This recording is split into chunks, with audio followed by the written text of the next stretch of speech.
Rome Olympics, 6 September 1960.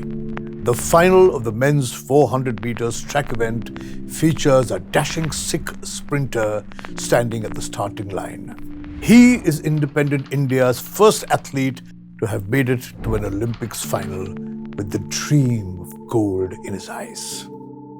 The first time India participated in the Olympic Games was in 1900 in Paris.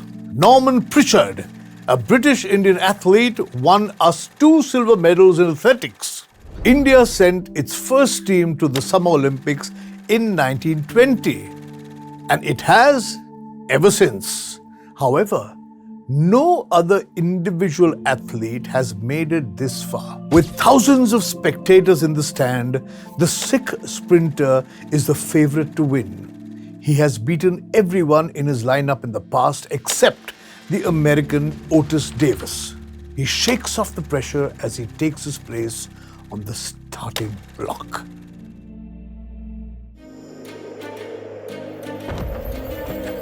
Hello and welcome to A Century of Stories brought to you by IDFC FIRST Bank. Always you first. I'm your host Kunal Vijaykar, and this is the story of the Flying Sikh, also known as Milkha Singh. Milkha Singh was born in undivided India and came to Delhi in 1947. A refugee fleeing for his life, he lost much of his family in the partition and had to tough it out on the streets. After several failed attempts, he found his way forward into the army, which he credits for his success. The discipline and structure of the armed forces were exactly what he needed, bringing out his natural talents. He was recognized early for being one of the fastest runners in cross-country races, and he trained hard to realize his potential. Milkha soon started to compete internationally, running his first Olympics in 1956 at Melbourne. While he didn't advance past the heat stages due to his lack of experience, he was inspired by Charles Lamont Jenkins from the US, who went on to win the final 400-meter event.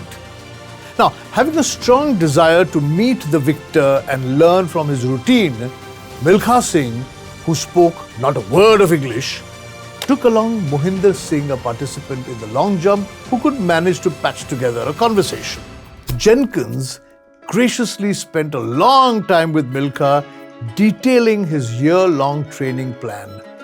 Different kinds of runs, hill and sand training, strength and conditioning, everything. This became the impetus that Milkha Singh needed. A transformation took hold. Exposed to these training methods for the first time, Milkha Singh was enamored. He delved into training with everything he had and set himself a concrete goal. He inquired about the world record at the time and focused entirely on getting closer to it. He adhered to Charles Jenkins' training meticulously, running 6 hours a day regardless of the weather. In the harshest of winters and the scorching summer, Milkha pushed ahead, and it started to yield results. In 2 years, he had shaved 2 seconds off his 400-meter timing, going from 49 seconds down to 47 seconds. What followed were 2 glorious years of athletic successes for Milkha Singh. In 1958, he set national records for both the 200-meter and 400-meter races in India. From 58 to 60, he ran and won many international races. As a young track star, he represented the aspirations of a young nation that had just found freedom and was trying to find its footing in the world. Milkha Singh was the hero the country needed, winning 2 gold medals at the Tokyo Asian Games in 1958 in the 200-meter and 400-meter events. A couple of months later at Cardiff, Wales, he again made the country proud by running the men's 440 yards event in an incredible time of 46.6 seconds. This made him the first Indian ever to clinch a gold at the Commonwealth Games. Wow! As thousands watched, the Queen placed the medal around his neck.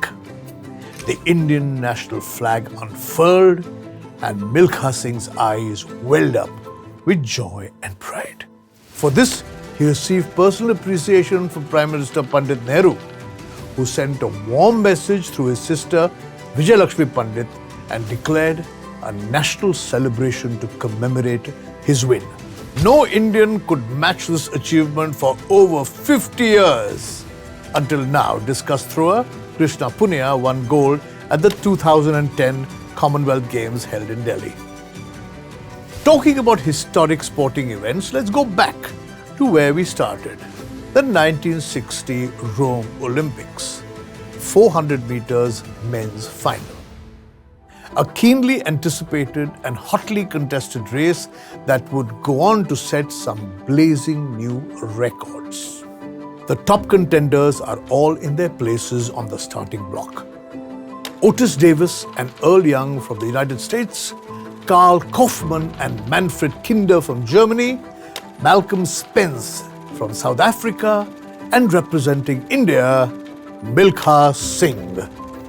The last 4 years of tireless training had led up to this race, the race of his life. From a rookie runner at the 1956 Olympics, he had transformed himself into a finals favourite. It was a moment of anticipation. This was Milkha Singh's goal, but the nation was also on the edge of their seats. India had never won a gold medal at the Olympics, and this was our best shot. The gun goes off, and Milkha Singh goes out in full force, leading the pack. Past the halfway mark, and he's still in the lead. But did he let go off almost too fast? Is this pace sustainable to the end? From his lone position in the outer lane ahead of everybody else, these doubts start creeping in. He looks back over his shoulder, and that's the moment that would haunt him forever. Davis, Kaufmann and Spence overtake him in the blink of an eye, and he never quite makes up lost ground. Now, interestingly, the world record before these Olympic Games stood at 45.9 seconds, set in 1952 by George Rodin and Herb McKinley. The 1960 400-meter final became monumental in many ways, with all 6 finalists equal or bettering this timing. Milkha Singh came in 4th, running his best ever time of 45.6 seconds. In that sense, Milkha Singh is the only Indian to have ever broken an Olympic track record. However, the top 3, Davis, Kaufmann and Spence, also broke the record in that same race, with Otis Davis running the first ever sub-45 second timing of 44.9. Not that it takes away from Milkha Singh's feat. The final moments came down to a photo finish, one that went on to become an iconic image in the world of athletics. Milkha Singh had lost out on the bronze by 0.1 seconds. Win or lose, this race was certainly pivotal in Milkha Singh's life and shaped his approach to the future. He went on to strike gold twice again at the Asian Games in 1962. He also won a friendly race in Pakistan against his rival Abdul Khalik, for which he was bestowed the moniker of the Flying Sikh by General Ayub Khan. Truly a legend, Milkha Singh's imprint on Indian athletics goes beyond his numerous national records, which stood for decades untouched. His legacy also transcends his medal tally, as he taught a nation to dream big and aim high. He showed us that you can take a bitter memory and use it as a driving force. That failure can be as inspiring as victories if you persist over it. You've been listening to A Century of Stories, brought to you by IDFC FIRST Bank. Always you first. I'm Kunal, and I will be back with you next week to tell you about Mahatma Gandhi's 11-point ultimatum to the Viceroy, Lord Irwin, and how it led to the civil disobedience movement.